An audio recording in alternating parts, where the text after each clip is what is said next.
जागर जनस्थान मीडिया, उत्तर महाराष्ट्रातील एक अग्रगण्य वृत्तवाहिनी, वृत्तपत्र आपल्या सेवेत।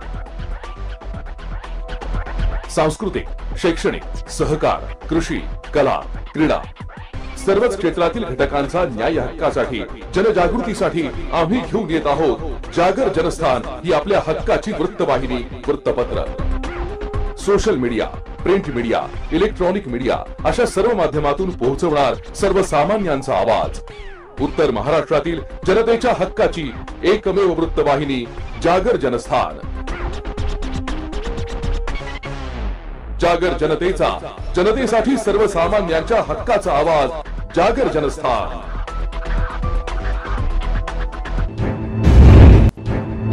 सर्वसामान्यांच्या हक्काचा आवाज, जागर जनस्थान। शिवराय केवढे तर आबाळ एवढे। एक दिवस असा नाशिक मध्ये आपल्याला आणायचा आहे का एक हप्त्याची शिवजयंती व्हायला पाहिजे, म्हणजे एक पूर्ण सप्ताह। जर कधी सप्ताह म्हटलं तर 17 तारखेपासून ते 23 तारखेपर्यंत हा जर कधी आपल्याला आपण जर कधी सर्व नाशिक जिल्ह्यातील शिवप्रेमी एकत्र आले, आमच्या मंडळाने ठरवलंय का नाशिक जिल्ह्यातील प्रत्येक नागरिक आपल्या मूर्तीला पाहून त्याचे हृदयाला धक्का लागायला पाहिजे। काय शिवराय बनवले महाराष्ट्र राज्याचा आराध्य दैवत असलेलं छत्रपती शिवाजी महाराज यांची जयंती ही अवघ्या 2 ते 3 दिवसांवर येऊन ठेपली आहे। मात्र छत्रपतींच्या जयंतीच्या निमित्तानं संपूर्ण नाशिक शहर हे भगवमय झालंय। याच अनुषंगाने नाशिक मधील अनेक समित्या, त्याचबरोबर अनेक मित्रमंडळांच्या माध्यमातून ही शिवजयंती साजरी केली जाते। मात्र यात एक आकर्षण जर आपण बघितलं ते छत्रपती शिवाजी महाराज यांची तब्बल 61 फुटाची मूर्ती उभारणारा अशोक स्तंभ शिवजन्मोत्सव मित्रमंडळ हे अनेक दिवसांपासून सामाजिक कार्य करत आपला प्रवास करत आहे। यंदाही या मित्रमंडळाच्या माध्यमातून तब्बल 65 फुटांची छत्रपतींची मूर्ती ही उभारली जाणार आहे। या संपूर्ण छत्रपतींच्या शिवजयंतीचं नियोजन नेमकं कसं असणार आहे, या नियोजनाच्या माध्यमातून येणाऱ्या जयंतीच्या निमित्तानं या संपूर्ण मित्रमंडळाच्या माध्यमातून नाशिककरांना ही शिवजयंती आहे ही कशा पद्धतीनं या ठिकाणी अनुभवायला मिळणार आहे, यासाठी बोलण्यासाठी आपल्या सोबत व्यंकटेश मोरे हे जोडले गेले। भाऊ, आपलं जागर जनस्थानमध्ये स्वागत आहे। नेमकं ही शिवजन्मोत्सव समितीच्या माध्यमातून किंवा अशोक स्तंभ मित्रमंडळाच्या माध्यमातून अनेक सामाजिक कार्य या ठिकाणी सुरू आहे। यंदाची शिवजयंती नेमकी कशा पद्धतीने साजरी होणार आहे यासाठी आपण व्यंकटेश मोरे यांच्या सोबत बातचीत करणार आहे। नेमकी भाऊ काय सांगाल, यंदाची शिवजयंती नेमकी कशा पद्धतीने आपण साजरी करतोय, कुठपर्यंत आपली तयारी आली आहे आणि येणाऱ्या शिवजयंतीला अवघे काही 2 ते 3 दिवस बाकी आहे, आपण कशा पद्धतीने या शिवजयंतीची तयारी करतोय? सर्वप्रथम तर नाशिक जिल्ह्यातील सर्व नागरिकांना जय शिवराय। याही वर्षी आपण पुन्हा एकदा वर्ल्ड रेकॉर्ड करतोय। यावेळी वर्षी आपला अशोक स्तंभ शिवजन्मोत्सव मित्र मंडळाची 65 फूट मूर्ती आहे। मागच्या वर्षी 61 फूट मूर्ती होती, या वर्षी आपण ती 4 फूट वाढवून 65 फूट मूर्ती करतोय।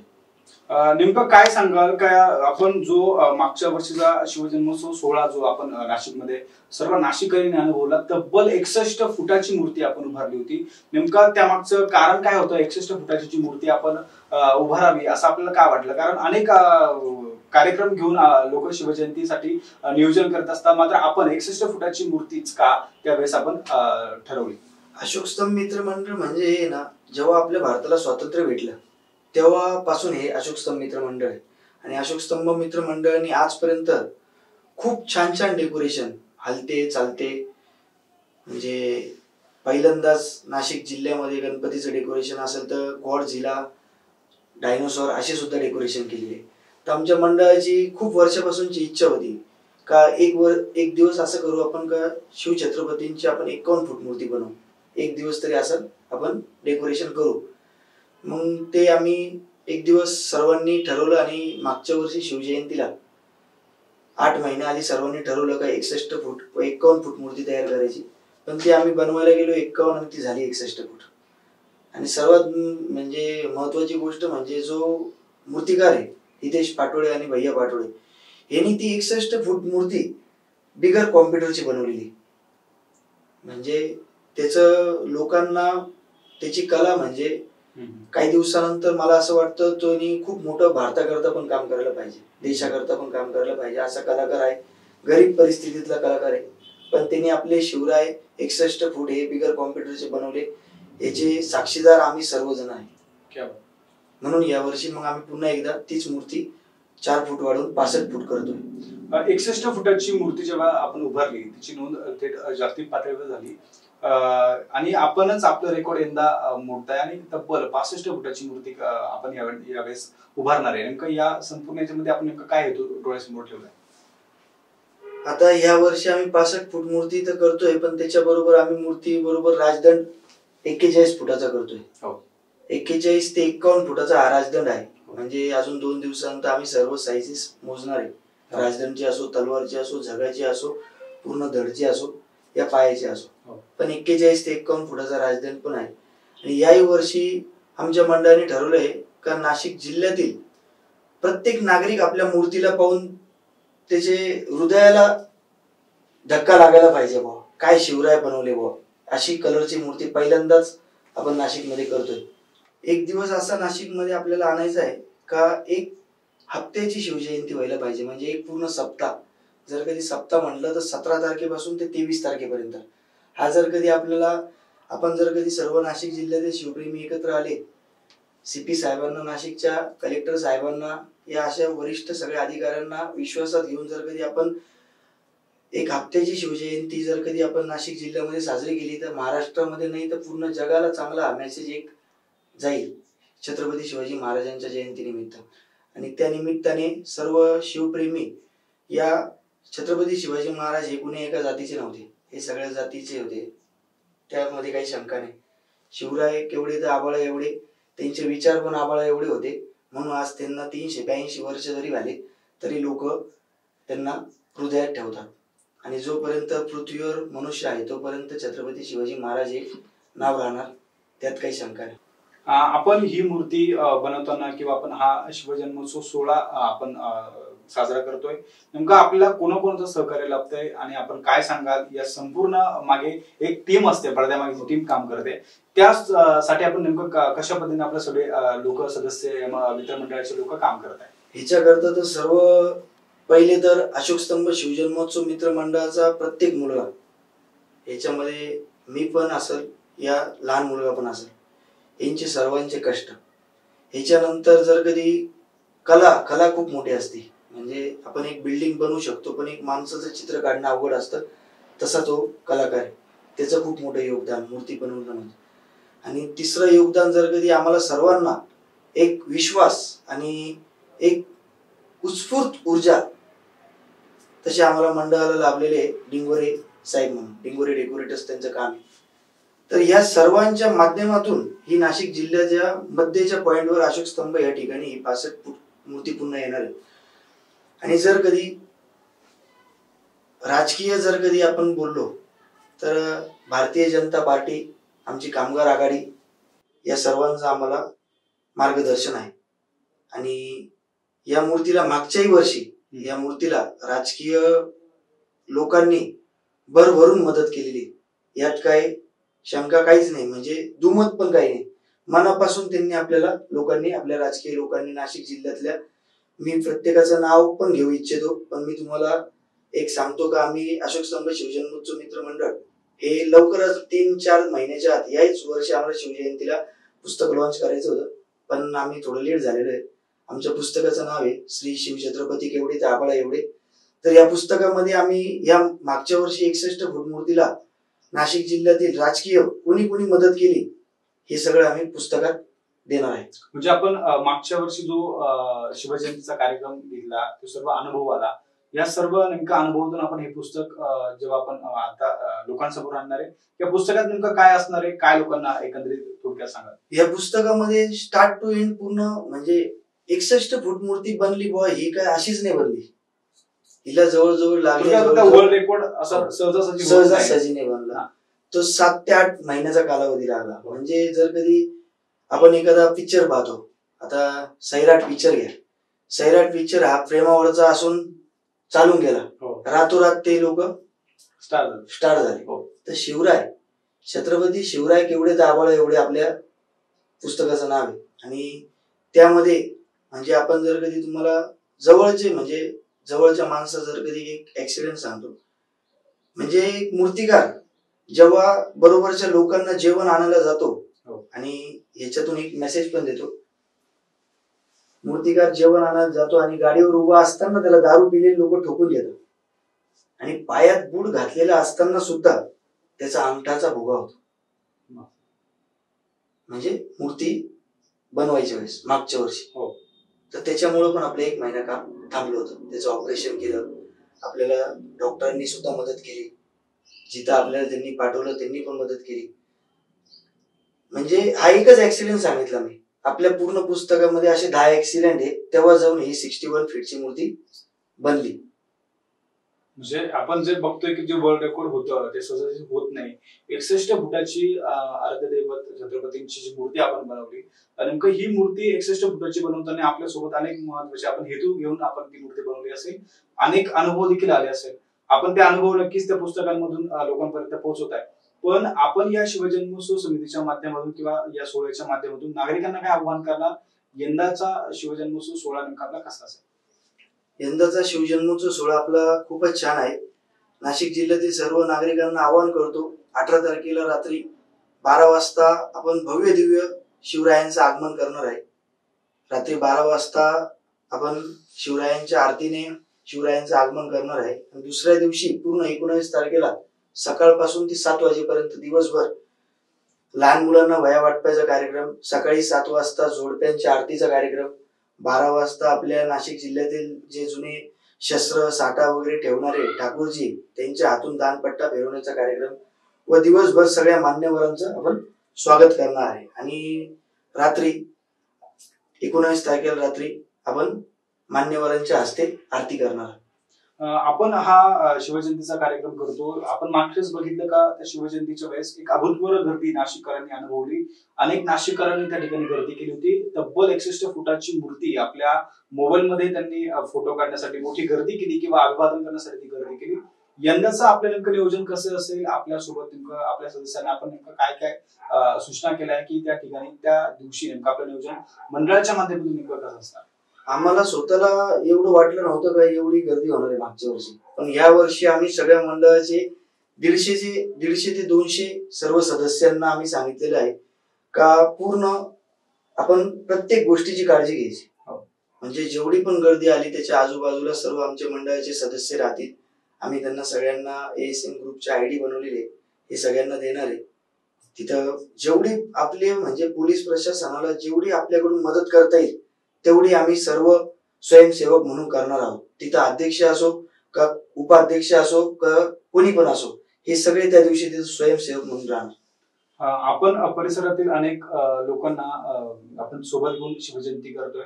नेमकं या लोकांसाठी आपण काय आव्हान करणार? त्या ठिकाणी नेमकं आपण लोकांनी काय काय केलं पाहिजे? ज्या प्रकारे आपण छत्रपतींचं त्या ठिकाणी आगमन होईल त्यावेळेस आपण फटाक्यांच्या आतिषबाजी असेल या सगळ्या गोष्टी, पण औक्षण आपण त्यावेळेस छत्रपतींचं करतो. लोकांनी रांगोळ्या काढणे, दिवाळी साजरी करणे, अशा पद्धतीचा माहोल नाशिक शहरामध्ये आपण अनुभवतो. त्याच पद्धतीने आपण संपूर्ण परिसरातील लोकांना काय सांगणार? आता आहे ना, आमच्या इथून सर्व लोकांचे फोन येतात आम्हाला का आमच्या मुलांना आम्ही शिवाजी महाराज बनवून आणणार आहे, कोण म्हणतं आम्ही जिजामाता बनवून आणणार आहे. तर मग आपण असं कोणाला म्हणू शकत नाही तुम्ही 11ला या का 12ला या. तुम्ही दिवसभर तुमच्या आवडीचे जे काही तुम्हाला करता येईल तिथे येऊन, हे शिवराय आपले आणि शिवराय ही पूर्ण 65 फूट मूर्ती आपल्या नाशिककरांची, तिथे येऊन हक्काने सर्वांनी या. तुम्हाला काय करता येईल तिथं करा. म्हणजे आम्हाला 2 कंपन्यांनी, छोट्या कंपन्यांनी विचारलं का आम्हाला तुमच्या इथे रांगोळी काढायची, पण आता रांगोळी जर कधी आपण तिथं आपण कसं आलं शहराच्या मध्य ठिकाणी आपलं मंडळ असल्यामुळे आपण रांगोळी या त्या काही गोष्टी तिथं केल्या तर आपण त्याचा अपमान होऊ शकतो गर्दी झाल्यावर, म्हणून आपण त्या गोष्टी सहसा डावलतो नाही का. म्हणून जेवढं काही लोकांना तिथे येऊन, आता बरेचसे आई वडील मुलांना मुलींना भाषण तयार करून देतात व शिवरायांपुढं तानाजी मालुसरे असो या कुठल्या पण सेनापतीचं या स्वतः शिवाजी महाराजांचं भाषण पाठ करून ते मूर्ती पुढे बोलायला लावतात आणि त्याचे रील व्हिडिओ बनवतात. म्हणजे आपण लोकांना असं काही संधी देणार आहे का? लोकांना काय म्हणतात? सर्व नाशिककरांना एवढं सांगतो का तुम्ही हक्काने या. ही आपली मूर्ती आपले शिवाजी महाराज आहे. तुम्हाला जे तुम्हाला वाटेल तिथे येऊन बिनधास्त करा. जे छोटे मोठे जे कार्यक्रम आहे ते आपण आयोजित न करता लोकांना आपण त्या ठिकाणी आपलं व्यासपीठ म्हणून त्या ठिकाणी सगळ्या गोष्टींची संधी देणार आहे. एकंदरीतच आपण बघतो त्या दिवशीचं जे नियोजन असतं त्या एक अभूतपूर्व नियोजन असतं आणि त्या ठिकाणी येणारा प्रत्येकाला एक उत्साह असतो का आपण छत्रपतींना अभिवादन करण्यासाठी आलोय. नेमकं त्या ठिकाणी त्या दिवशीचं नियोजन बघतोय. मात्र भाऊ काय सांगाल, एकंदरीत आपण जर बघतोय की शिवजयंतीचं नियोजन आपण करताय, सगळ्या गोष्टी आहे, आपल्याला पोलीस प्रशासन असेल त्यासोबत सर्व प्रशासनाच्या माध्यमातून आपल्याला देखील मदत होते. त्या ठिकाणी एक वाहतूक कोंडी किंवा लोकांच्या गर्दीमुळे नाशिककरांना खूप त्रास त्या ठिकाणी जाणवतो. अनेक ठिकाणी त्या ठिकाणी आपण जर बघतो की आपत्कालीन घटनांना देखील आपण हे असतो. आपल्याकडनं नेमकं कशा पद्धतीने त्या ठिकाणी ती तयारी असेल? नाही, यावेळेस आहे ना आम्ही खाली म्हणजे जिथून जिथून ट्रॅफिक होती तिथे आम्ही सगळ्या ठिकाणी 2-2 स्वयंसेवक ठेवणार आहे. आणि समजा आता आपत्कालीन म्हणजे अँब्युलन्स जर कधी आली तर आम्ही त्यांना रस्ता करून देणार. आणि स्वतः आम्ही पोलिसांना पण यावेळेस रिक्वेस्ट करणार आहे का आमच्याकरता वर्षातून एवढे 2 दिवस आम्हाला सांभाळून घ्या, कारण नाशिक जिल्ह्याला एक कार्यक्रम खूप चांगला आहे म्हणून. भाऊ आपण बघतो की त्या ठिकाणी जी आपण यंदा 65 फुटाची मूर्ती उभारणार आहे. लोकांना तिथपर्यंत जाण्यासाठी किंवा तिथपर्यंत प्रत्येकाला फोटो काढणं, त्या ठिकाणी अभिवादन करणं, छत्रपतींना मानवंदना देणं ते शक्य होत नाही. मात्र आपण मागच्या वेळेस देखील ती मूर्ती एक 4 ते 5 दिवसापर्यंत ती त्या ठिकाणी ठेवली होती. यंदा आपण कशा पद्धतीने नियोजन केलं? मागच्या वेळेस बरंच नियोजन जे होतं ते कुठेतरी लोकांच्या अपेक्षा होत्या की आम्हाला तिथपर्यंत जाऊन छत्रपतींना अभिवादन करायचंय. मात्र सगळे लोक तिथपर्यंत पोहोचत नव्हते. मात्र यंदा आपण नेमकं त्या दृष्टिकोनातून कसा विचार केला? लोकांच्या अनेक आपल्याला त्या ठिकाणी मागणी होती मागच्या वेळेस की ही मूर्ती इतक्या दिवस ठेवा किंवा ह्या मूर्तीचा आपण त्या ठिकाणी काहीतरी आम्हाला त्या ठिकाणी फोटो किंवा त्या ठिकाणी अभिवादन करण्यासाठी संधी द्या. आपण मंडळाचं सर्व बघताय, मंडळाच्या माध्यमातून आपली नेमकी कशा पद्धतीने यांची रूपरेषा आहे? आता जेव्हा आमची म्हणजे त्या 17 तारखेला पूर्ण मूर्ती आमची तिथं लागून जाईल, तर 17 तारखेला मूर्ती पूर्ण तिथं लागून झाल्यावर आम्ही सर्व मंडळाचे सदस्य आम्ही सीपी साहेबांकडे जाणार आहोत आणि सीपी साहेबांना आम्ही विनंती करणार आहोत का एक वर्ल्ड वंडर रेकॉर्ड झालेली मूर्ती आणि पुन्हा एकदा वर्ल्ड वंडर रेकॉर्ड करते तर तुम्ही आम्हाला थोडे दिवस जास्त द्या बुवा. आम्ही 8 दिवस मूर्ती ठेवतो बुवा. नाशिक जिल्ह्यातला प्रत्येक माणूस ती मूर्ती पाहू शकतो. पण आपण यंदा त्या ठिकाणी सगळ्या पोलीस प्रशासन असेल, आपल्या मंडळाचे सर्व सदस्य असेल, परिसरातील नागरिक असेल, सर्वांना सोबत घेऊन यंदाची जयंती साजरी करणार आहे. नेमका या मागचा आपल्याला अनुभव काय होता आणि मागच्या वर्षीचा अनुभवानुसार आपण यंदा नेमक्या या जयंतीला नवीन काय करणार आहे का? त्या ठिकाणी असं मागच्या वेळेस जे राहून गेलं, आपल्याला कमी दिवस मिळाले, आपण आता बोलताना सांगितलं, यंदा आपलं नियोजन कसं असेल, आपण काय पद्धतीने नियोजन करतोय? म्हणजे तुम्हाला जसं मी मगाशी बोललो, आमच्या मंडळाच्या सर्व सदस्यांची असं म्हणणं आलं का आपल्या इच्छा आकांक्षा राहिल्या. म्हणजे ते 15 दिवस एवढे कष्टाचे गेले मूर्तीची जी आमच्याबरोबर घटना घडल्यापासून, तर आमच्या मंडळाच्या एका पण मुलाला ना रात्री झोप नसेल. म्हणून बुवा यावेळेस सर्व निवांत बसून उभं राहून सर्व समाजाबरोबर आनंद घेता येईल काय असं नियोजन आम्ही करतोय. आपण त्या दिवशी आताच बोलताना सांगितलं की आपण वह्यांचं वाटप करणार आहे. नेमकं हे कोणत्या मुलांना आपण करणार आहे? आपण काय असं नियोजनामध्ये आपण काय? हो, आमच्या जवळच्या ज्या अशोक स्तंभाच्या परिसरातल्या जे जवळच्या शाळा आहे आणि जे मुलं आहे जवळचे सर्व मित्र परिवार जे ओळखीचे संबंध यांना सर्वांना आपण सांगितलेले आहे त्या दिवशी तुम्ही इथं प्रत्येक लहान मुलाला घेऊन या. शाळेच्या सरांशी पण बोलणं झालेलं आहे, त्यांना घेऊन या. आपण त्यांना सर्वांना अर्धा डझन वह्या वाटणार. आणि बऱ्याचदा म्हणजे मागच्या वेळेसचा दिवसभरचा आणि आदल्या दिवशीचा अनुभव असा म्हणतो का आम्ही तिथं असताना प्रत्येक जणचे आई वडील आमच्याकडे लहान मुलं देत होते आमचा एक फोटो काढा, तर मग आम्ही तो फोटो पण काढून देणार आणि त्यांना अर्धा डझन वह्या पण देणार. नाही म्हणजे प्रत्येक मुलीला आपण शिक्षणापासून वंचित नको राहिला म्हणून एक समाजभिमुख कार्यक्रम आपण यंदा हातात घेतोय. नेमकं हे नियोजन नेमकं कसं असेल? आपण जर बघतोय की यंदाची शिवजयंतीला एक अभूतपूर्व गर्दी असणार आहे. आपण 65 फुटाचं त्या ठिकाणी छत्रपतींची मूर्ती उभारतोय आणि ते काम अंतिम टप्प्यात आहे. आता सध्याची त्या ठिकाणची तयारी आपली कशी आहे? नेमकी आतापर्यंत 65 फुटाच्या मूर्तीपर्यंत आपण नेमकं काय काय असणार आहे? त्या मूर्तीत एक आकर्षण असतं, आपण सगळेजण बघतो. यंदा या मूर्तीमध्ये कशी असेल, वेशभूषा काय नेमकी कशा पद्धतीने सांगा मूर्ती संदर्भात? मूर्ती संदर्भात सांगायचं म्हटलं तर म्हणजे मूर्ती जेव्हा पूर्ण अशोक स्तंभावर स्थापन होणार 3 टप्प्यामध्ये येणार. आता पायथ्या अशोक स्तंभावर आलेली, आता जगा येणार आणि मग धड येणार काय, आणि मग राजदंड आणि तलवार.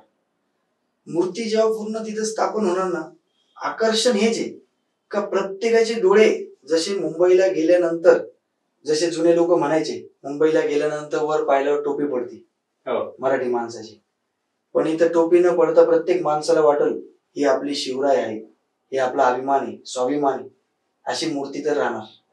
एकंदरीत आपण बघतोय का कुठेतरी यंदाची जी शिवजयंती ती देखील अभूतपूर्व असणार आहे.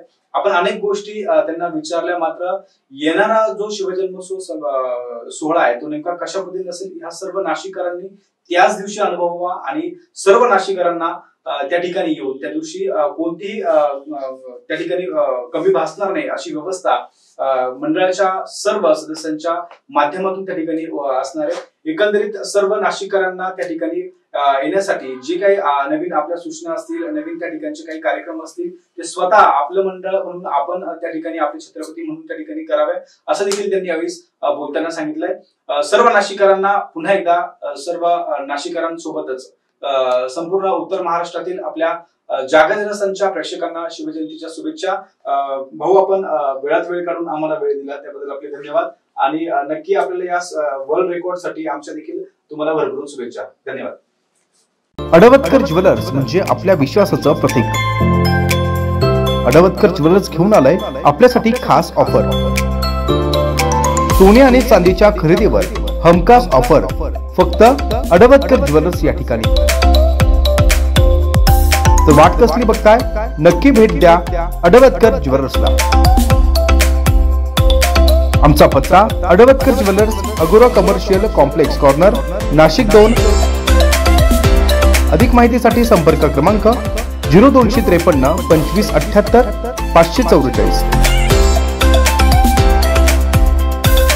आमचा मोबाईल नंबर 9225 12 0344. तर बघताय काय, नक्की अवश्य एकदा भेट द्या फक्त आपल्या अडवतकर ज्वेलर्सला. अडवतकर ज्वेलर्स म्हणजे आपल्या विश्वासाचं प्रतीक. सर्वसामान्यांच्या हक्काचा आवाज, जागर जनस्थान. युवा उद्योजक प्रशांत भालेराव यांनी शेकडो मित्र परिवारासह युवा सेना नेते आदित्य ठाकरे यांच्या हस्ते शिवसेना उद्धव बाळासाहेब ठाकरे पक्षात प्रवेश केला. नाशिक रोड जेडूर येथील ज्ञानेश्वर मंदिर येथे युवसेना प्रमुख आदित्य ठाकरे यांची जाहीर सभा मोठ्या उत्साहात संपन्न झाली. देशातील प्रत्येक राज्यात ठिकठिकाणी आंदोलन सुरू असल्याचे चित्र पाहायला मिळते. स्वतंत्र राज्याच्या मागणीसाठी लडाखमध्ये मोठे आंदोलन झाले. शेतकरी अस्वस्थ असून तेही आंदोलनाच्या पवित्रतेत आहे. मणिपूरमध्ये अशांत आहे. महाराष्ट्रात मात्र मराठा, धनगर आणि ओबीसी समाजामध्ये आंदोलन सुरू आहे. देशभरात आज सर्वत्र आंदोलन सुरू आहे. केंद्र शासनाने हे आंदोलन दडपण्याचा प्रयत्न सुरू केला. येत्या लोकसभा आणि विधानसभा निवडणुकीत जनता मोदी सरकारला घरी पाठवून महाविकास आघाडीच्या हाती सत्ता सोपवतील असा विश्वास यावेळी आदित्य ठाकरे यांनी व्यक्त केला. जेडूर येथील युवा सेनेचे नेते आदित्य ठाकरे यांच्या उपस्थितीमध्ये शिवसेना ठाकरे गटाच्या मेळाव्यात ज्येष्ठ नागरिकांसह महिला, युवक मोठ्या उत्साहाने सहभागी झाले होते. या सभेमध्ये युवा उद्योजक प्रशांत भालेराव यांनी आपल्या शेकडो मित्र परिवारासह ठाकरे गटात प्रवेश केला. मी प्रशांत अंबादास भालेराव. आज उद्धव बाळासाहेब ठाकरे, आदित्य साहेब ठाकरे यांच्या जेलरोडमधील जाहीर सभेमध्ये मी साहेबांच्या हस्ते शिवसेना पक्षामध्ये प्रवेश केलेला आहे. पक्षाने जो माझ्यावर विश्वास ठेवला आणि पक्ष मला जी जबाबदारी देईल ती जबाबदारी मी माझ्या प्रामाणिकपणे पार पाडेल ही विनंती. या ठिकाणी जेलरोड भागातील सर्वांचे लाडके सामाजिक कार्यकर्ते, आमचे मित्र श्री प्रशांत भालेराव हे आज आदित्य साहेब ठाकरे यांच्या महासभेत आपल्या शेकडो मित्रांना घेऊन शिवसेना पक्षात प्रवेश केलाय आणि पक्षाने जी पण प्रशांत भाऊंवर जबाबदारी देतील ते सार्थपणे मार्गी लावतील हा आम्हाला, आमच्या मित्रपरिवाराला, आमच्या सर्व जेलरोड भागातील तसेच नाशिक रोड भागातील सर्वांना विश्वास आहे. आज जेलरोड विभागात भव्य दिव्य अशा सभेमध्ये प्रशांत भाऊ भालेराव यांचे जो काही प्रवेश झाला, माननीय युवा नेतृत्व आदित्य साहेब ठाकरे यांच्या हस्ते त्यांचा प्रवेश झाला. त्यांना भावी वाटचालीस मी खूप खूप शुभेच्छा देतो. त्यांच्या हातून शिवसेना पक्षाचे जास्तीत जास्त काम जनतेपर्यंत पोहोचवणं त्यांनी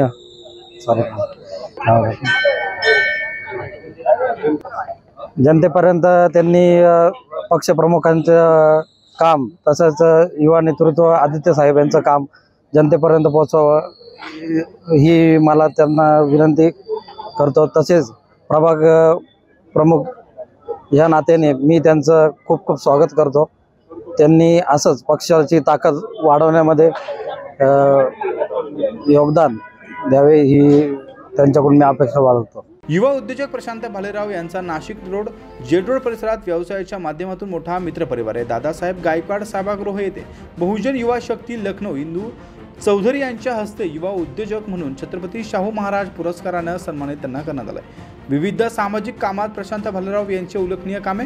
शिवसेना व महानगर प्रमुख केसरी युवा फाउंडेशन संस्थापक अध्यक्ष सागर भोजने यांच्या मार्गदर्शनाखाली हा प्रवेश सोहळा संपन्न झाला. या प्रसंगी महानगर प्रमुख सुधाकर बडगुजर, जिल्हा प्रमुख विजय करंजकर, ज्येष्ठ नेते दत्ताजी गायकवाड, माजी आमदार वसंत गीते, विनायक पांडे, विलास शिंदे, सचिन मराठे, सुनील बोराडे, सागर भोजने, प्रशांत देवे, मंगल अढाव, कुलदीप अढाव, रोशन अढाव, दिनकर अढाव, योगेश गाडेकर, जगदीश गोडसे, मसूद जिलानी, योगेश नागरे, भारती ताजनपुरे, योगिता गायकवाड, वैभव पाळदे आदी मान्यवर यावेळी उपस्थित होते. जागर जनस्थानसाठी संदीप नवसे, नाशिक रोड. सर्वसामान्यांच्या हक्काचा आवाज, जागर जनस्थान.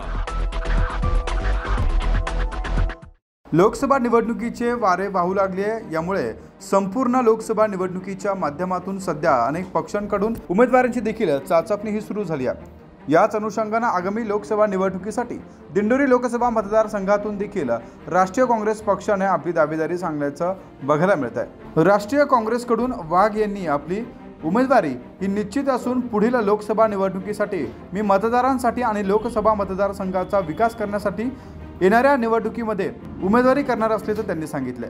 या संदर्भात वाघ यांनी काय म्हटलंय बघूया. चांदवड तालुक्यातील वडनेर भैरव येथील दिलीप बाळासाहेब वाघ हे दिंडोरी मतदारसंघातून लोकसभेचे राष्ट्रीय काँग्रेस पक्षातर्फे निवडणुकीच्या रिंगणात आहे आणि ते आज या ठिकाणी गोर गरीब जनतेचा, शेतकऱ्यांचा, युवकांचा प्रश्न घेऊन या रिंगणात उतरणार आहे. त्याच अनुषंगाने मी आज त्यांच्या सोबत आहे आणि ते आपल्या सोबत या ठिकाणी चांदवडमध्ये त्यांच्या निवासस्थानी येऊन आपण भेट घेतो आहोत आणि ते या निवडणुकीमध्ये काय संदर्भामध्ये त्यांची प्रतिक्रिया आहे ते आपण जाणून घेणार आहोत. त्या संदर्भामध्ये आपल्या सोबत ती उमेदवार आहे.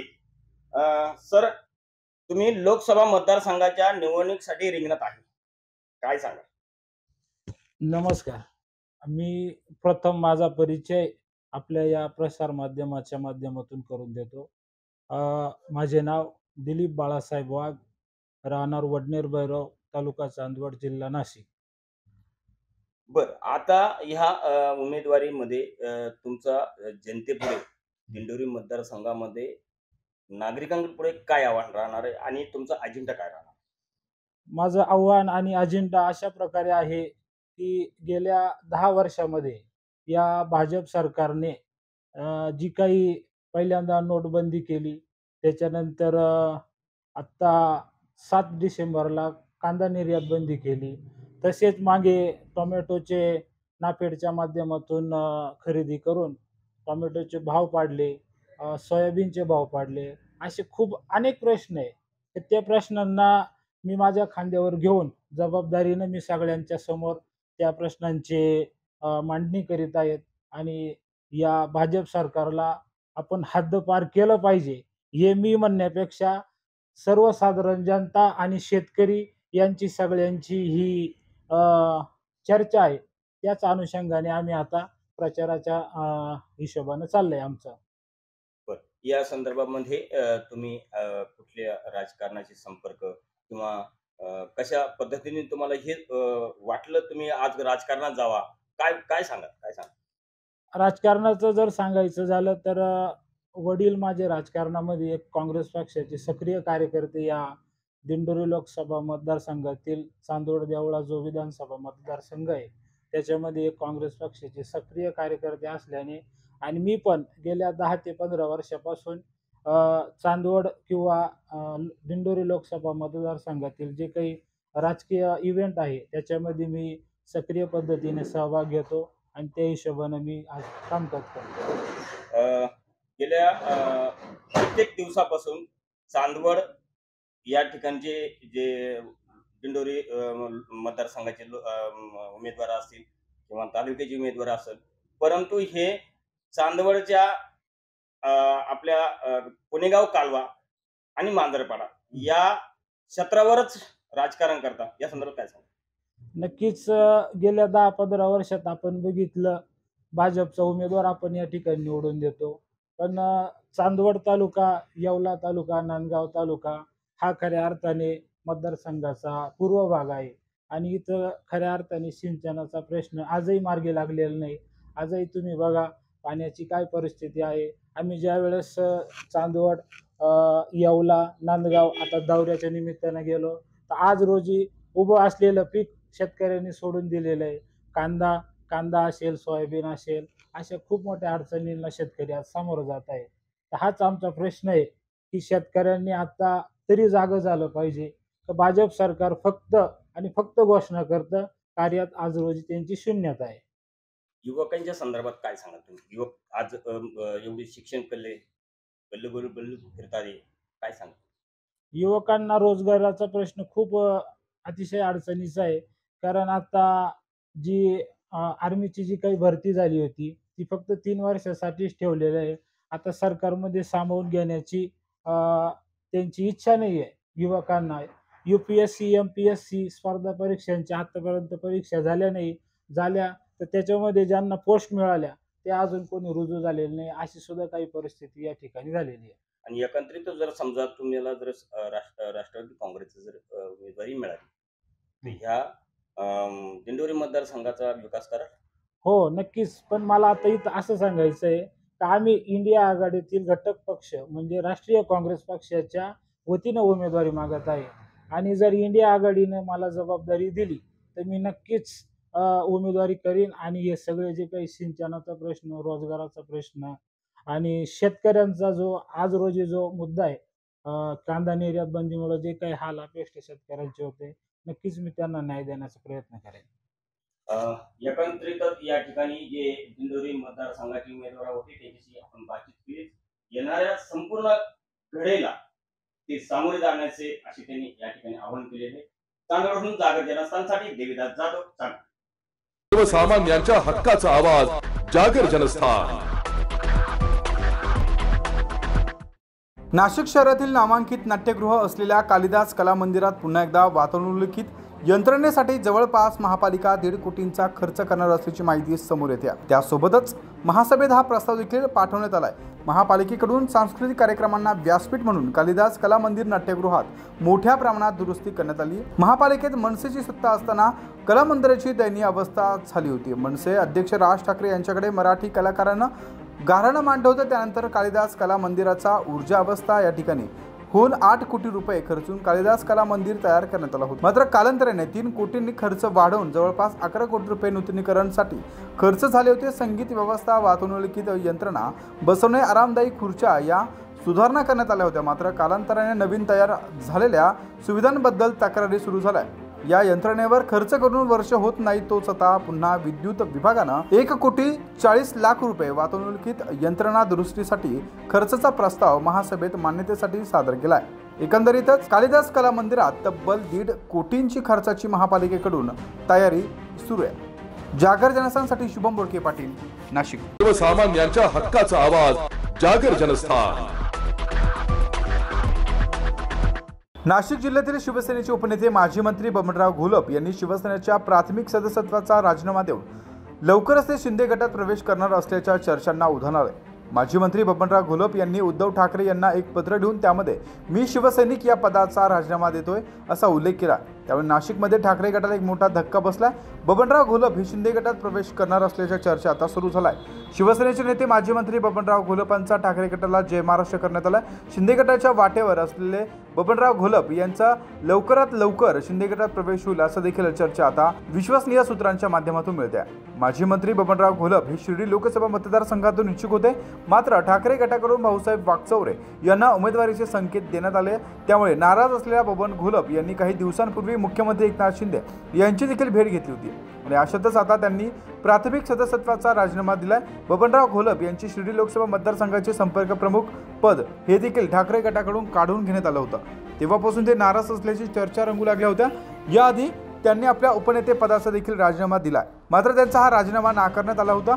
बबनराव घोलप यांनी खासदार संजय राऊत यांची भेट घेऊन आपली बाजू देखील मांडली होती, मात्र ठाकरे गटाकडून कुठलीही दखल ही घेण्यात न आल्यानं गेल्या महिन्यात नाशिकमध्ये झालेल्या शिवसेनेच्या महाअधिवेशनात देखील घोलप हे अनुपस्थित असल्याचं पाहायला मिळालंय। दरम्यान उद्धव ठाकरे हे काही दिवसांपूर्वी शिर्डीनगर दौऱ्यावर असताना घोलप यांनी मुख्यमंत्री एकनाथ शिंदे यांची भेट घेतली आहे। चर्मकार समाजाच्या मागण्यांसाठी भेट घेतली असल्याचं देखील त्यांनी सांगितलंय, मात्र यामागे ते शिंदे गटात जाणार असल्याचं कारण देखील दिलं जात आहे। त्यामुळे येणाऱ्या काही दिवसात बबनराव घोलप हे शिंदे गटात प्रवेश करणार का हे पाहणं देखील आता महत्त्वाचं असणार आहे। मात्र शिवसेनेचे माजी मंत्री बबनराव घोलप हे ठाकरे गटातून बाहेर पडल्याचं देखील चर्चा आता रंगू लागली। शिंदे गटात प्रवेश त्यांचा केव्हा होतो हे देखील पाहणं महत्त्वाचं ठरणार आहे। शिर्डी लोकसभा मतदारसंघांवरून बबनराव घोलप यांची नाराजी असल्याचं देखील पाहायला मिळतं। काही दिवसांपूर्वी त्यांनी मुख्यमंत्री एकनाथ शिंदे यांची देखील भेट घेतली होती। जागर जनस्थानसाठी शुभम बोडके पाटील, नाशिक। अडवतकर ज्वेलर्स म्हणजे आपल्या विश्वासाचं प्रतीक। अडवतकर ज्वेलर्स घेऊन आलाय आपल्यासाठी खास ऑफर। सोने आणि चांदीच्या खरेदीवर हमखास ऑफर फक्त अडवतकर ज्वेलर्स या ठिकाणी। तर वाट कसली बघताय, नक्की भेट द्या अडवतकर ज्वेलर्सला। आमचा पत्ता अडवतकर ज्वेलर्स, अगोरा कमर्शियल कॉम्प्लेक्स कॉर्नर, नाशिक 2।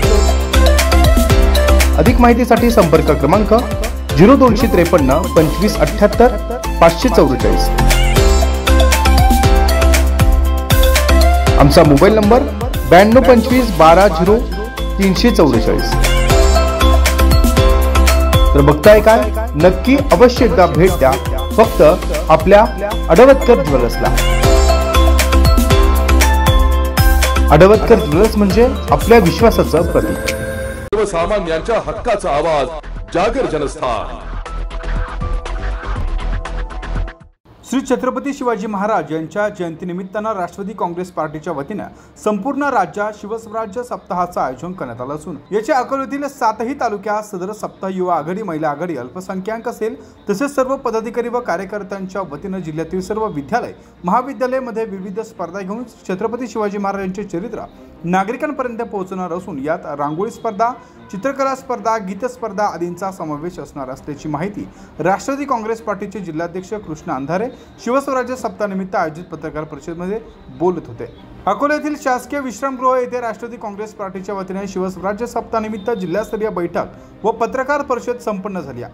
जिल्ह्यातील पदाधिकाऱ्यांच्या विविध नियुक्त्या करण्यात आल्या। यावेळी राष्ट्रवादी काँग्रेस पार्टीच्या वतीने प्रदेश सामाजिक न्याय विभागाचे उपाध्यक्षपदी मूर्तिजापूरचे सिद्धार्थ तायडे यांची वरिष्ठ स्तरावरून नियुक्ती करण्यात आली आहे। श्री छत्रपती शिवाजी महाराज जयंती निमित्तानं 12 ते 18 फेब्रुवारी दरम्यान राष्ट्रवादी काँग्रेस पार्टी शिवस्वराज्य सप्ताह राबवणार असून यात शालेय व महाविद्यालय स्तरीय विविध स्पर्धा राबवणार असल्याचं त्यांनी सांगितलं। पूर्ण राज्यभर शिवराज्य सप्ताह म्हणून साजरा करण्यात येत आहे, त्याबद्दल आज माहिती देण्यासाठी आज अकोला येथे पत्रकार परिषद घेऊन संपूर्ण पत्रकार बांधवांना शिवस्वराज्य सप्ताहाची माहिती दिली आणि अकोला जिल्ह्यामध्ये संपूर्ण 7ही तालुक्यामध्ये आमच्या सर्व आघाड्याच्या माध्यमातून महिला असो, युवक असो, अल्पसंख्याक असो, ओबीसी असो, त्यानंतर सेवादल असो, सर्व आघाड्याच्या माध्यमातून सर्व ठिकाणी तालुक्याच्या गावागावामध्ये शिवस्वराज्य सप्ताह साजरा करण्याचा आम्ही निर्णय घेतलेला आहे आणि आज अकोला जिल्ह्यामध्येच नव्हे तर राज्य पातळीवरच्या सुद्धा काही नियुक्त्या आज या ठिकाणी आम्ही जाहीर केल्या आहेत। त्यामध्ये सांस्कृतिक विभाग असो, मागासवर्गीय विभाग असो आणि जिल्ह्याच्या कार्यकारिणी व तालुक्याच्या कार्यकारिणी पक्षशेतीच्या वतीने तसेच अजितदादा पवार यांनी ठेवलेल्या विश्वासाच्या अनुषंगाने जनतेच्या समस्या आणि जनतेचं जे कार्य आहे ते कार्य पूर्ण करण्यासाठी मी नेहमी तटस्थ राहील आणि प्रत्येकाने त्यानंतर पक्ष वाढीकरता मी सदैव नेहमी आपले पुढील कार्य काय असेल? पुढील कार्य जे जनतेच्या समस्या असतील, मी सामाजिक न्याय विभागामार्फत कसं आहे गरीब जनता आपली जी आहे त्यांना कुठलाही अन्याय व्हावा नाही त्यांच्यावर, त्यासाठी मी सदैव सोबत. यावेळी जिल्हा अध्यक्ष कृष्णा अंतरे, तालुक्याचे अध्यक्ष जगदीश मोराळकर, प्रदेश अल्पसंख्याक सचिव सरवर बेग मिर्झा, प्रदेश सामाजिक न्याय उपाध्यक्ष सिद्धार्थ तायडे, उपाध्यक्ष गौरव देशमुख, राम अमानकर, बद्रू जमा, महिला आघाडींच्या जिल्हाध्यक्ष वाघोळेताई, उपाध्यक्ष वाघमारे, त्यासोबत अन्य पदाधिकारी आणि कार्यकर्ते मोठ्या संख्येने उपस्थित होते. जागर जनस्थानसाठी प्रतीक कुरेकर, अकोला. सर्वसामान्यांच्या हक्काचा आवाज, जागर जनस्थान. मराठा आरक्षणाच्या अध्यादेशाच्या कायद्यात रूपांतर करावे या मागणीसाठी मनोज जरांगे यांनी गेल्या 5 दिवसांपासून अन्नदान आंदोलन सुरू केले. या आंदोलनाला पाठिंबा देण्यासाठी तसेच मराठा आरक्षणाच्या कायद्यात रूपांतर करावे या मागणीसाठी सकल मराठा समाजाच्या माध्यमातून नाशिक येवला शहरात बंद पाळण्यात आला. मात्र या बंदला काही भागात चांगला तर काही ठिकाणी अल्प असा प्रतिसाद मिळाला. या बंदमधून हॉस्पिटल, मेडिकल व अन्य जीवनावश्यक वस्तूंची दुकाने मात्र वगळण्यात आली आहे, तर बाजार समिती देखील यावेळी बंद ठेवण्यात आली आहे. जागर जनस्थानसाठी सचिन वाखारे, येवला. सर्वसामान्यांच्या हक्काचा आवाज, जागर जनस्थान. मनमाड नगर महामार्गावर ट्रकला आग लागली. या परिसरातील नागरिकांच्या आगीवर नियंत्रण मिळवण्यासाठी शर्थीचे प्रयत्न सुरू आहे. दुपारी 12 वाजेच्या सुमारास मनमाडकडून येवल्याकडे येणाऱ्या माल ट्रकला येवल्याजवळील निषधाम येथील परिसरात अचानक आग लागल्यानं बर्निंग ट्रकचा थरार पाहायला मिळाला. शिताफीने ट्रक रोडच्या साईडला घेतला असल्यामुळे परिसरातील नागरिकांनी तातडीने पाईपलाईनची व्यवस्था करून या ठिकाणी आग विझवण्याचं काम सुरू केलं. त्यामुळे मोठा अनर्थ टळला. येवला नगर परिषदेचे अग्निशमक यंत्रणेला सूचना दिल्यानंतर ताबडतोब अग्निशमन यंत्रणा देखील या ठिकाणी दाखल झाली. सुदैवाने डिझेल टँक किंवा माल ट्रक मधील आग पोहोचली नसल्याने मोठ्या प्रमाणात वित्तहानी टळली आहे. महामार्गावरील दोन्ही बाजूंची वाहतूक थांबवण्यात आली असून सध्या या ठिकाणीवर आगीवर नियंत्रण मिळवण्याचं काम सुरू आहे. जागर जनस्थानसाठी सचिन वाखारे, येवला. सर्वसामान्यांच्या हक्काचा आवाज, जागर जनस्थान. येवला शहर मनसेच्या विद्यार्थी सेनेच्या माध्यमातून येवला तहसील कार्यालयावर मोर्चा काढण्यात आला. महाराष्ट्र राज्यातील सर्व विभागातील शासकीय भरती प्रक्रिया खासगी संस्थांच्या मार्फत न घेता APSC मार्फतच घेण्यात याव्या. तसेच ग्रामीण भागातील विद्यार्थी या परीक्षा देत असल्यानं भरती प्रक्रिया शुल्क फक्त 100 ते 150 रुपये घेण्यात यावे अशी मागणी आता यावेळी मनसेच्या माध्यमातून करण्यात आली आहे. सध्या शासनाच्या माध्यमातून ज्या भरती केल्या जात आहेत त्या खासगी संस्थांमार्फत होत असून या काळ्या यादीत या संस्थांचे नाव असताना ऑनलाईन अर्ज भरताना विद्यार्थ्यांना 1000 ते 1200 रुपयांचा खर्च येतोय. यामुळे शासनाने त्याची दखल घ्यावी अशा आशयाचं निवेदन यावेळी मनसे विद्यार्थी संघटनेनं नायब तहसीलदार पंकजा मगर यांना दिले. यावेळी विद्यार्थी सेनेचे सदस्य, त्यासोबत जिल्हाध्यक्ष, तालुका अध्यक्ष आणि सर्व विद्यार्थी सेनेचे पदाधिकारी, कार्यकर्ते मोठ्या संख्येने उपस्थित होते. निर्माण विद्यार्थी सेनेच्या मार्फत आज येवला अप्पर जिल्हाधिकारी यांना आज निवेदन देण्यात आले आहे. जे निवेदन विद्यार्थ्या स्पर्धा परीक्षेला बसतात त्या विद्यार्थ्यांची फी 1000 रुपये आणि सायबरची फी 200 रुपये अशी 1200 रुपये खर्च येतो. तर आमची एक मागणी होती की UPSC MPSC अंडरमध्ये ही एक्झाम घेण्यात आली तर मुलांना कमीत कमी 200 ते 300 रुपयात ही फी लागत. एका घरात 3-3, 4-4 मुलं आहे आणि सगळे गरिबाचे शेतकऱ्यांचे मुलं आहे. मराठी आंदोलन चालू आहे, त्या लोकांचे मुलं आहे. त्या लोकांनी 1000 रुपये भरायचे कुठं? 4-4 हजार रुपये जातात एका घरात 4 मुलं असल्या. त्या मुलांवर कुठेतरी अन्याय होतो. आणि आता संभाजीनगरला जो प्रकार घडला तलाठीच्या भरतीमध्ये, त्याच्यात इतके असंख्य गरीब विद्यार्थ्यांनी एक्झाम देत असताना तिथं त्या कंपनीला, ATS कंपनीला जे कॉन्ट्रॅक्ट दिले त्याच्यातले काही अधिकाऱ्यांच्या मुलांना 200 मार्काचा पेपर होता, 214 पडले. हा भ्रष्टाचार होत असताना आपले खोकं सरकार महाराष्ट्राचं, 3 तिगडा कान बिगडा सरकार हे आजही म्हणतं आम्हाला सबूत द्या. एवढा मोठा भ्रष्टाचार असून म्हणतं हे सबूत द्या, तर मग हे सरकार आणि हे महाराष्ट्र चाललं आहे कुठे? हे विद्यार्थ्यांना अन्याय करायचं आणि यांना फक्त जातीत भांडणं लावायचे हा प्रकार चालू आहे. यांनी विद्यार्थ्यांकडे लक्ष द्यावे आणि विद्यार्थ्यांच्या ह्या मागण्या पूर्ण कराव्या. त्या बाबतीत आम्ही प्रांत अधिकाऱ्यांना आम्ही आज निवेदन देण्यात आलेलं आहे. शासनाने विविध विभागातील जे स्पर्धा परीक्षा घेतल्या जायच्या त्या मागील वर्षापासून काही संस्थांना देऊन ते खाजगीकरण केलं गेलं आहे. त्या खाजगीकरणामुळे जो तलाठी असेल या ग्रामसेवक असेल याच्यामध्ये भरपूर प्रमाणात घोटाळा आलेला आहे. 200 पैकी मुलांना 213 असे मार्क पडत आहे. हा भ्रष्टाचार त्याच्यामुळे तयार झालेला आहे. तर जेणेकरून या स्पर्धा परीक्षा MPUPSC मार्फत घेण्यात यावा आणि त्याच्यामुळे हा घोटाळा थांबला जाईल ही आज विद्यार्थी सेनेची मागणी आहे. काय झालंय का ग्रामीण भागातील विद्यार्थी हा खूप गरीब घराण्यातून आलेला आहे आणि परीक्षा शुल्क पहिले 100 ते 150 रुपये घेतले जायचे. आता ते 1000 ते 1200 रुपये शुल्क घेतलं जाऊ राहिला. त्यामुळं आता जे परीक्षा फी भरल्यानंतर परीक्षा कॅन्सल झाली तर ती फी पण मुलांची परत मिळत नाही. हा प्रकार कुठेतरी थांबला पाहिजे आणि ती परीक्षा कमीत कमी केली पाहिजे. ह्या आज विद्यार्थी सेनेची मागणी आहे. ही जर लवकरात लवकर मागणी सरकारने दखल घेतली नाहीत तर याचा पूर्ण महाराष्ट्रामध्ये विद्यार्थी सेनेतर्फे तीव्र आंदोलन केले जाईल. हा आज महाराष्ट्र नवनिर्माण सेनेचा इशारा आहे. यावेळी मनसे विद्यार्थी सेनेच्या माध्यमातून येवला तहसील कार्यालयावर मोर्चा देखील काढण्यात आला होता. जागर जनस्थानसाठी सचिन वाखारे, येवला. सर्वसामान्यांच्या हक्काचा आवाज, जागर जनस्थान. अचानक आक्रमण झालेल्या माथेफिरून तब्बल 3 तास कुटुंबियांसह पोलीस यंत्रणेला देखील वेठीस धरलाय. अखेर अग्निशामक दल आणि पोलिसांनी केलेल्या धाडसामुळे माथेफिरूला ताब्यात घेत त्याची रवानगी आता रुग्णालयात करण्यात आली आहे. सर्वांनीच यावेळी सुटकेचा निश्वास सोडलाय. नाशिक रोड परिसरातील भारत भूषण सोसायटीच्या मागे असलेल्या एका रो हाऊसमध्ये माथेफिरूने हा धिंगाणा घातलाय. नांदगाव तालुक्यातील कुसमते गावातील किशोर पांडे हा तरुण मानसिक आजाराने पीडित आहे. त्याची बहीण भारत भूषण सोसायटीच्या मागे रो हाऊसमध्ये राहते.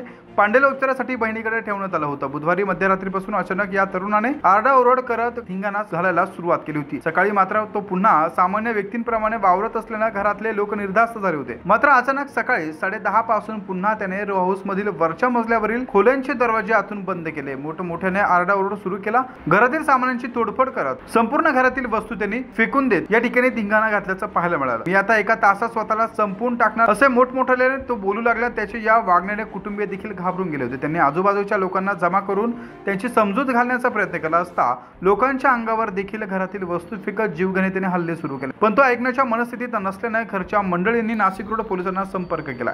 काही वेळातच मग प्रसंगावधान राखत नाशिक रोड पोलीस ठाण्याचे वरिष्ठ पोलीस निरीक्षक रामदास शेळके व गुन्हे शोध पथक तसेच इतर अधिकारी व कर्मचारी वेळ न दवडता घटनास्थळी दाखल झाले. माथेफिरू असलेल्या वरच्या खोलीकडे पोलीस जात असताना त्याने पोलिसांच्या दिशेने आक्रमक पद्धतीने हल्ला चढवत मुसळी व इतर भांडे फिरकवले. जवळ आला तर मी स्वतःला आग लावून घेईल अशी धमकी देखील तो पोलिसांना देऊ लागला. यावेळी पोलीस देखील मोठ्या प्रमाणात चक्रव्यूहात बसल्याचं देखील पाहायला मिळालं. मात्र मनपरिवर्तित करण्याचा प्रयत्न केला असला तरी हा व्यक्ती आता ऐकण्यास तयार नव्हता. मात्र यानंतर अग्निशमन दलाला देखील पाचारण करण्यात आलं. पण माथेफिरूने वरती असलेल्या कपड्यांना आग लावण्यास सुरुवात केली आणि सर्वच धोरणांचा लोट पसरला. यावेळी अग्निशमन दलाच्या कर्मचाऱ्यांनी पाण्याचा वापर करून ही आग विझवण्याचा प्रयत्न केला. आग विझवत या तरुणावर देखील पाण्याचा फवारा मारण्यात आला. त्यामुळे माथेफिरूचे लक्ष विचलित झाले आणि पोलिसांनी त्याच्या दिशेने धाव घेत त्याला ताब्यात घेतलाय. त्यानंतर सर्वांनी सुटकेचा निश्वास सोडलाय. हातपाय बांधून त्याला रुग्णवाहिकेतून आता रुग्णालयात दाखल केलंय. जागर जनस्थानसाठी संदीप नवसे, नाशिक रोड. सर्वसामान्यांच्या हक्काचा आवाज, जागर जनस्थान. येवला तालुक्यातील चिंचोडी बुद्रुक बदापूर ग्रुप ग्रामपंचायतने उपसरपंच रामनाथ उमाजी देवडे यांनी जिल्हा परिषद शाळा बदलापूर या ठिकाणी पंतप्रधान निधीतून मंजूर झालेल्या कामांमध्ये अडथळा न आणण्याच्या मोबदल्यात तक्रारदार यांच्याकडे 20,000 रुपयांची लाच मागितली होती. तडजोड करून ही लाचेची रक्कम 15,000 रुपयांवर आणण्यात आली. दरम्यान 14 फेब्रुवारी रोजी सायंकाळच्या सुमारास 15,000ची लाच स्वीकारताना या लाचखोर उपसरपंचाला अँटी करप्शन विभागानं रंगेहात अटक केली आहे. कुंपण शेत खाते असा प्रकार त्या येवल्यात उघडकीस आला आहे. मात्र पकडला तर चोर ही व्याख्या असून अनेक परिसरातील अनेक ग्रामपंचायतमध्ये भ्रष्टाचार सुरू असून बोगस बिल काढण्याचे प्रकार देखील सर्रासपणे सुरू आहेत. या कारवाईसाठी लाचलुचपत प्रतिबंधक विभागाच्या पोलीस अधीक्षक शर्मिष्ठा घारगे वालावरकर, अप्पर पोलीस अधीक्षक माधव रेड्डी, उपाधीक्षक नरेंद्र पवार यांचं मार्गदर्शन लाभलंय. सदरची कारवाई सापळा अधिकारी नाना सूर्यवंशी, पोलीस निरीक्षक लाचलुचपत प्रतिबंधक विभाग, पोलीस हवालदार सचिन गोसावी, पोलीस नाईक अविनाश पवार आदींनी ही कारवाई केली आहे. जागर जनस्थानसाठी सचिन वाखारे, येवला. सर्वसामान्यांच्या हक्काचा आवाज, जागर जनस्थान. नांदगाव येथून अटक केलेल्या आरोपींकडून 3,35,000 रुपये किमतीच्या 13 मोटरसायकल जप्त करण्यात आल्या। येवला शहर पोलिसांनी ही धडक कारवाई केली आहे। 14 फेब्रुवारी रोजी रात्री 8:30 वाजेच्या सुमारास शहर पोलिसांच्या माध्यमातून ही माहिती मिळते। फिर्यादी दीपक सोनवणे व श्रावण मुरलीधर अरखडे यांच्या फिर्यादीवरून सदर गुन्ह्याचे तपास आरोपी पवन शंकर आहिरे त्यासोबत हर्षल गवारे वय वर्ष 19 मसरूळ नाशिक यांना या सदर गुन्ह्यात वर्ग करून वरील आरोपींना पोलीस कस्टडी रिमांड मध्ये असताना आरोपी साजन विकास चव्हाण वय वर्ष 32 तालुका सटाणा हा मोटरसायकल घेणारा असल्यामुळे त्यास देखील अटक करून त्याच्याकडून खालील प्रमाणे एकूण 3,35,000 रुपये किमतीच्या 13 मोटरसायकली जप्त करण्यात आल्या।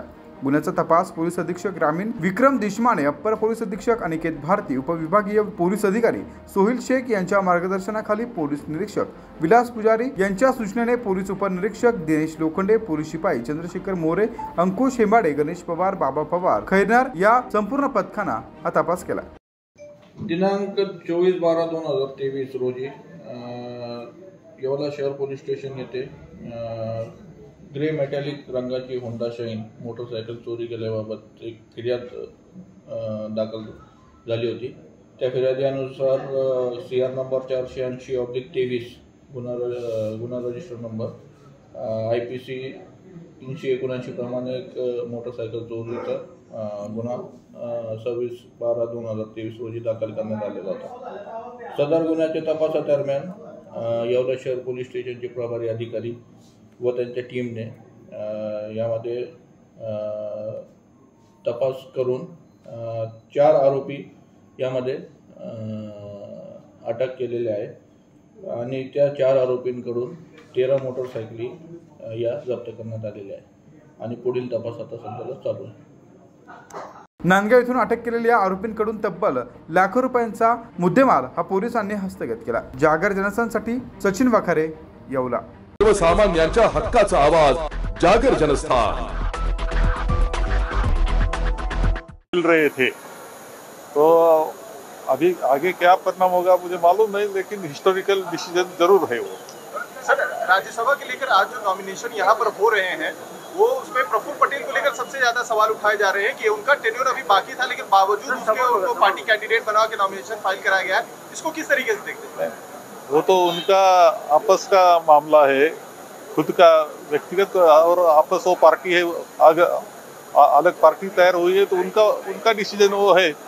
इतना समझता है कि प्रफुल्ल जी को 2 साल और मिल गए, 2 साल तो और मिल गए, उन्होंने वो डिसीजन लिया है। महाविकास आघाड़ी में सीट शेयरिंग का जो मसला है वो कहाँ पे अभी तक पहुँचा है और ये 8 सीटों को लेकर के क्या मामला अभी बैठा हुआ है? नहीं, महाविकास आघाड़ी का तो डिस्कशन हमारा शुरू है, चर्चा शुरू है। अभी हम अगले हफ्ते में इकट्ठे बैठेंगे और वो हम सब सुलझाएंगे, उसमें कोई प्रॉब्लम नहीं। डेडलाइन सेट की गई है इसके लिए सुलझ नहीं, वो जल्दी हो जाएगा। हम फरवरी के अगले हफ्ते में वो डिसीजन पूरा करेंगे, कोई प्रॉब्लम नहीं। सर, एक सवाल इम्पोर्टेंट ये भी कि जो पहले एक जिसको अफवाह बताया गया कि एनसीपी का कांग्रेस में विलीन होना, उसको लेकर ये भी चर्चा में आई कि एनसीपी ने एक काउंटर ऑफर दिया है कांग्रेस को कि अगर आपने मुख्यमंत्री का चेहरा सुप्रिया ताई को बनाया तो हम विलीन करने के लिए तैयार। ऐसी कोई चर्चा नहीं, कुछ नहीं है, और ऐसा कोई उन्होंने भी बताया नहीं है। ये तो आपका चैनल में आ रहा है, चैनल से ही हम सुन रहे हैं।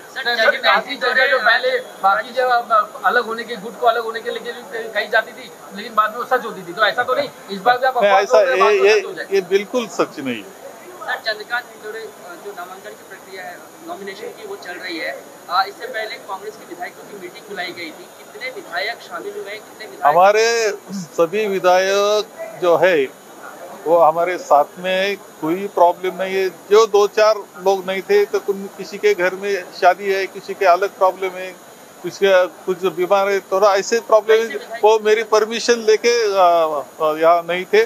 बाकी कोई प्रॉब्लम हमारे विधायकों में नहीं है। CLP की मीटिंग ठीक से हुई और हमने नॉमिनेशन भी किया है। अब हमारा उम्मीदवार तो अगर हो सकता है कि अनअपोज हो जाएगा, नहीं तो हमारी तैयारी भी है। जो 2 दिन के जो शिविर है अभी, क्या उसको आप आत्मचिंतन शिविर मान रहे हैं? वहाँ पे आत्मचिंतन होगा पार्टी का? हाँ, वो तो करना पड़ता है कि जो आज की स्थिति है, देश की स्थिति है, राज्य की स्थिति है, हमें जो पार्लियामेंट के इलेक्शन के लिए आगे जाना है, ये सब की तैयारी के लिए वो शिविर है, तो वो चिंतन भी बोलिए। विधायक एब्सेंट है मीटिंग में, नहीं नहीं, वो 2-4 लोग नहीं थे तो उसका भी लेटर्स हमारे पास है। आज उपस्थित होते कारण आमच्या याच्यामध्ये जी काही आहेत ती सर्व आज एकतर 3-4 लोक नव्हते तर त्यांचे माझ्याजवळ पत्र आहेत आणि काही ना काही कारणानं ते थांबलेले, ते माझी परवानगी घेऊन ते थांबलेले, त्यामुळे अडचण कोणतीच नाही। आमचे 44 उमेदवार 44 आमचे आमदार आमच्या बरोबर आहेत। काही जणांनी कारण दिले नाहीत असंही म्हटलं जाते, 3 जणांनी कारण दिले नाही नाही काही नाही, माझी परवानगी त्यांनी घेतली आणि त्यानंतर ते गैरहजर राहिले। जे सगळे राज्यसभेची गणित मनोज जरांगेंची तब्येत सातत्यानं खालावत चाललेली आहे, सरकार त्यांच्या प्रकृतीकडे त्यांच्या विषयाकडे बघत नाही, गांभीर्याने तब्येत खालावते। नाही गांभीर्यानं सरकारने पाहिलंच पाहिजे नेमकं काय आश्वासन त्यांनी, मागणी काय केली, सरकारनं आश्वासन स्वतः जाऊन काय दिलं आणि त्याची पूर्तता होण्याच्या संदर्भातल्या जर अडचणी असतील तर त्या दूर केल्या पाहिजे, परंतु कोणत्याही परिस्थितीमध्ये त्यांची तब्येतीची काळजी ही घेतली पाहिजे। माझी तर विनंती आहे की त्यांनी सुद्धा स्वतः आणि त्यांचे सहकारी असतील त्यांनी सुद्धा जरांगेजींच्या तब्येतीची काळजी घ्यावी। सुप्रीम कोर्टाने आज इलेक्ट्रॉनिक वॉच संदर्भात निर्णय घेताना हे बेकायदेशीर असल्याचं म्हटलं। 2019 साली राहुल गांधींनी याबाबत स्पष्ट केलेलं होतं। ऐतिहासिक निर्णय तो आहे आणि तो गोपनीय पद्धतीनं बॉन्ड्स होत होते, एकाच पार्टीला बॉन्ड जात होते असं चित्र आपल्याला त्यामध्ये दिसतं आहे। एक ऐतिहासिक अशा प्रकारचा तो निर्णय आहे, हे आपल्या सगळ्यांनाच मान्य करावं लागेल। तर 2 दिवसाचं शिबिराचं आयोजन केलेलं आहे उद्यापासून, काय सांगता? लोणावळा इथे आमचं शिबिर आहे, 2 दिवसाचं शिबिर आहे। पदाधिकारी सर्व एकत्र त्या निमित्तानं राज्यातले येणार आहे। लोकसभेचे ज्या निवडणूक आहे त्या तयारीच्या दृष्टीने त्याचा सर्वसामान्यांच्या हक्काचा आवाज जागर जनस्थान। मनमाड नगर महामार्गावर ट्रकला आग लागली, या परिसरातील नागरिकांच्या आगीवर नियंत्रण मिळवण्यासाठी शर्थीचे प्रयत्न सुरू आहे। दुपारी 12 वाजेच्या सुमारास मनमाडकडून येवल्याकडे येणाऱ्या माल ट्रकला येवला जवळील निजधाम येथील परिसरात अचानक आग लागल्यानं बर्निंग ट्रकचा थरार पाहायला मिळाला। शिताफीने ट्रक रोडच्या साईडला घेतला असल्यामुळे परिसरातील नागरिकांनी तातडीने पाईपलाईनची व्यवस्था करून या ठिकाणी आग विझवण्याचं काम सुरू केलं, त्यामुळे मोठा अनर्थ टळला। येवला नगर परिषदेचे अग्निशमक यंत्रणेला सूचना दिल्यानंतर ताबडतोब अग्निशमन यंत्रणा देखील या ठिकाणी दाखल झाली। सुदैवाने डिझेल टँक किंवा माल ट्रक मधील आग पोहोचली नसल्याने मोठ्या प्रमाणात वित्तहानी टळली आहे। महामार्गावरील दोन्ही बाजूंची वाहतूक थांबवण्यात आली असून सध्या या ठिकाणी आगीवर नियंत्रण मिळवण्याचं काम सुरू आहे। जागर जनस्थानसाठी सचिन वखारे, येवला। अडवतकर ज्वेलर्स म्हणजे आपल्या विश्वासाचं प्रतीक। अडवतकर ज्वेलर्स घेऊन आलंय आपल्यासाठी खास ऑफर। सोने आणि चांदीच्या खरेदीवर हमखास ऑफर फक्त अडवतकर ज्वेलर्स या ठिकाणी। तर वाट कसली बघताय, नक्की भेट द्या अडवतकर ज्वेलर्सला। आमचा पत्ता अडवतकर ज्वेलर्स, अगोरा कमर्शियल कॉम्प्लेक्स कॉर्नर, नाशिक 2। अधिक माहितीसाठी संपर्क क्रमांक 0253 25 78 544। आमचा मोबाईल नंबर 92 25 12 0 344। तर बघताय काय, नक्की अवश्य एकदा भेट द्या फक्त आपल्या अडवतकर ज्वेलर्सला। अडवतकर ज्वेलर्स म्हणजे आपल्या विश्वासाचं प्रतीक। सर्वसामान्यांच्या हक्काचा आवाज जागर जनस्थान।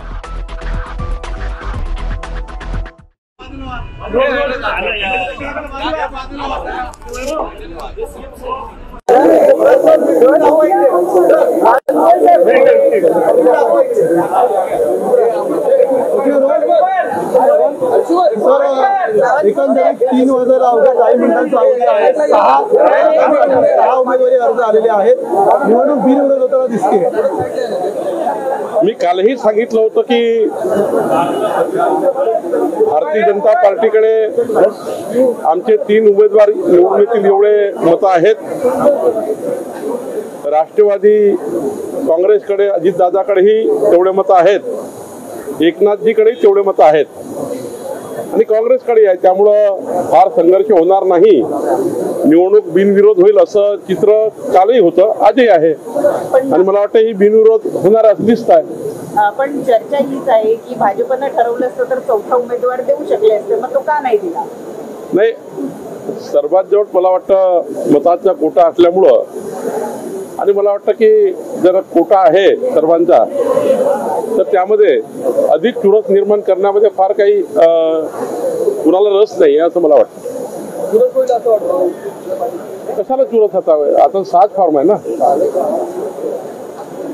सुप्रीम कोर्टाने इलेक्ट्रॉल बॉन्ड संदर्भात जे टिप्पणी केली किंवा निर्णय दिलाय की हे बेकायदेशीर अशा पद्धतीने म्हटलंय, काय प्रतिक्रिया? नाही, मला वाटतं सुप्रीम कोर्टाने जो निर्णय दिला त्याचा आदरच केला पाहिजे. पण विरोधक असं म्हणतात की त्यामुळे सगळ्यात जास्त अडचण भाजपची होणार आहे. आमची काही अडचण होत नाही. आम्हाला जे काही आमचं स्पष्ट आहे आणि आम्ही कुठल्याही प्रकारचं सत्तेपासून पैसा आणि पैशापासून सत्ता आमचे संस्कार नाही आहे.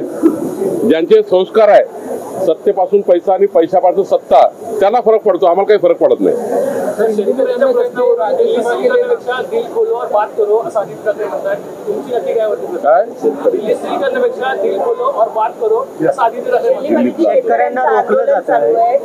नाकाबंदी करण्यात आली त्यावरून त्यांनी असं कुठल्याही सरकारने देशाच्या आणि महाराष्ट्राच्या किंवा कुठल्याही सरकारने देशामध्ये माननीय मोदीजींनी ज्या पद्धतीने मागच्या 10 वर्षामध्ये शेतकऱ्याकरता संपूर्ण केंद्राची तिजोरी उघडी केली आहे, शेतकरी सन्मान योजना असेल, युरियाचे भाव कंट्रोलमध्ये ठेवण्याचा विषय असेल, असे अनेक निर्णय, म्हणजे आता या निर्णयाचा मोठा चार्ट तुम्हाला देता येईल.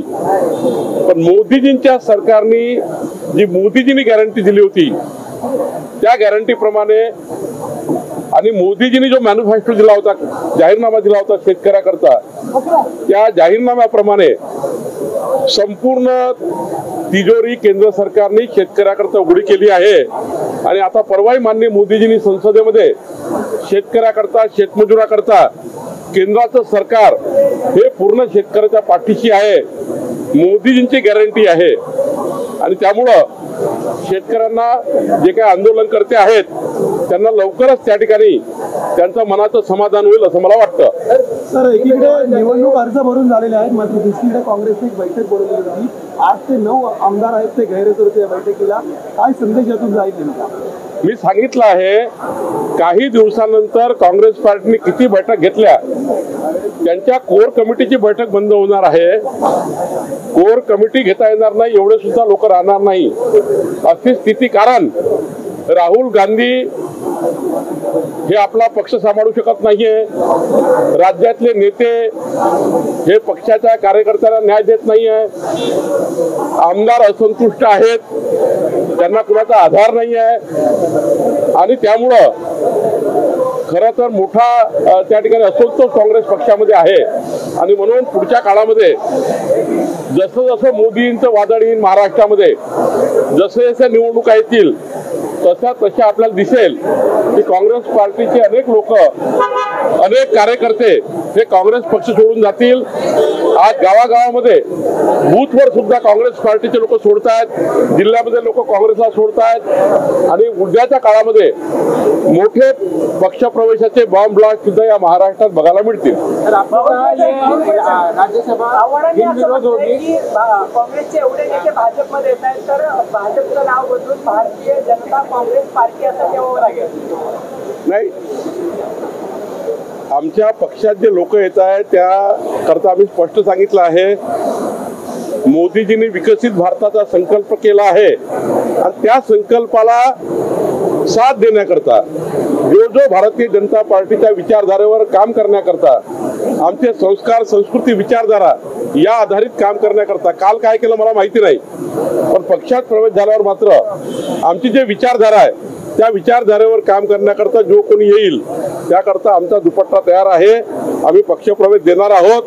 आणि त्यामुळे कुणालाही जर वाटतं मोदीजींच्या नेतृत्वामध्ये विकसित भारताकरता भाजपाला साथ द्यायची आहे, त्या सर्वांना या पक्षामध्ये ऑपॉर्च्युनिटी आहे आणि तेवढा स्पेस आमच्याकडे आहे.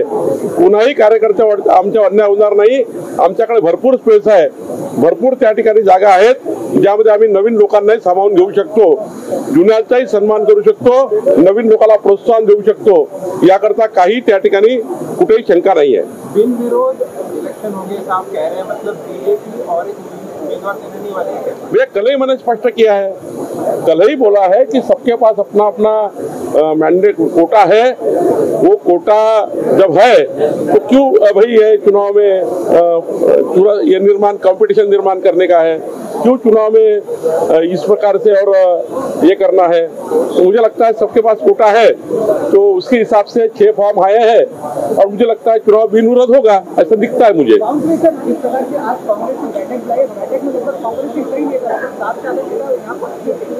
देखिए कांग्रेस पार्टी में भूचाल आने वाला है, कांग्रेस पार्टी में बड़ा भूचाल आने वाला है।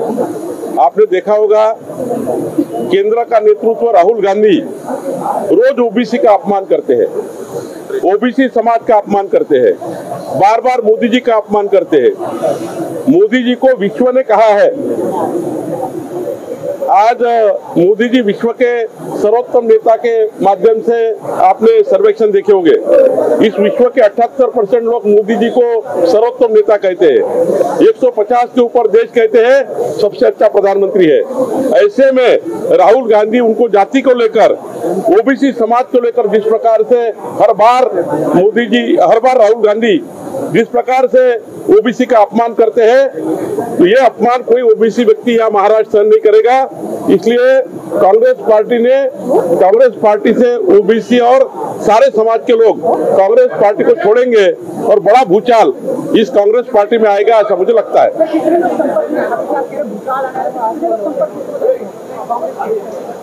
मैं आपको यही बताऊंगा, जैसा जैसा मोदी जी का तूफान महाराष्ट्र में आएगा, मोदी जी को लोगों ने मोदी जी की गारंटी लोगों ने स्वीकार की है।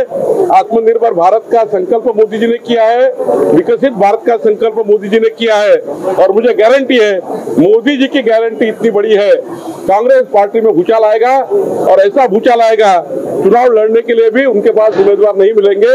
ये स्थिति महाराष्ट्र में होने वाली है। क्या राहुल गांधी की यात्रा से पहले ये सब होगा? राहुल गांधी की यात्रा में देखिए पूरे महाराष्ट्र ने, देश ने स्वीकार किया है मोदी जी की गारंटी को, और जब स्वागत करने ही लोग नहीं बचेंगे ये परिस्थिति बनने वाली है। तो जनता भी साथ में नहीं है, जनता भी कांग्रेस के साथ नहीं है, तो नेता लोग कहाँ रहेंगे। इसलिए जनता ने कांग्रेस को छोड़ दिया है। इसलिए जनता ने जब कांग्रेस को छोड़ दिया है तो नेता लोग भी अभी कांग्रेस से दूरियां बनाएंगे और आगे आपको राहुल गांधी की जब यात्रा आएगी तब भी बड़े पार्टी प्रवेश होंगे, कांग्रेस पार्टी तब भी फूटेगी और यहाँ पर वो मोदी जी की गारंटी के साथ आएगी।